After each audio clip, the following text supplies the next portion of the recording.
আমাদের দেশে যে সমস্ত যুবক যুবতীর বয়স হয়েছে 28 থেকে 30 বছর, তারা তিনটি নির্বাচন পেয়েছিল উপযুক্ত বয়সে, কিন্তু একটু ভোট দিতে পারেনি। ছাগল কুকুরকে ভোট সেন্টারের সামনে নির্বিঘ্নে প্রশান্তির সাথে ঘুমাতে দেখা গেছে, কারণ জনগণ আপনাদেরকে নির্বাচিত করে নাই।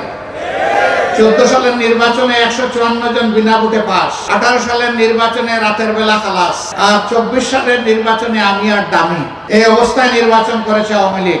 দলীয় প্রার্থী দিয়েছে দলের নামে, আর দলের লোকদেরকে বানিয়েছে স্বতন্ত্র প্রার্থী, দামি প্রার্থী। এইভাবে তারা নির্বাচনকে তামসার বস্তুতে পরিণত করেছিল। আমাদের দেশে যে সমস্ত যুবক যুবতীর বয়স হয়েছে 28 থেকে 30 বছর, তারা তিনটি নির্বাচন পেয়েছিল উপযুক্ত বয়সে, কিন্তু একটু ভোট দিতে পারেনি।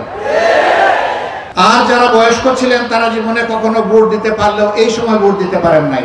এমনকি মনের দুঃখে ভোটের এই করা দেখে আওয়ামী লীগের লোকেরাও ভোট দিতে যায় নাই, তারাও তাদেরকে ঘৃণা করেছে। আওয়ামী লীগের ওই সমস্ত দুর্বৃত্তদের কথা আমি বলছি না, যারা মানুষকে জুলুম করেছে, মানুষের উপর জুলুম করে কষ্ট দিয়েছে, আমি তাদের কথা বলছি না। তাদেরও নিরীহ কিছু সমর্থক থাকতে পারে, আমি ওদের কথা বলছি। 2014 সালের নির্বাচনে 147টি সেন্টারে একটা মানুষও ভোট দিতে যায়নি। 18 সালের নির্বাচনে অনুরূপ একই দৃশ্য দেখা গেছে। ছাগল কুকুরকে ভোট সেন্টারের সামনে নির্বিঘ্নে প্রশান্তির সাথে ঘুমাতে দেখা গেছে, সেখানে মানুষ যায়নি।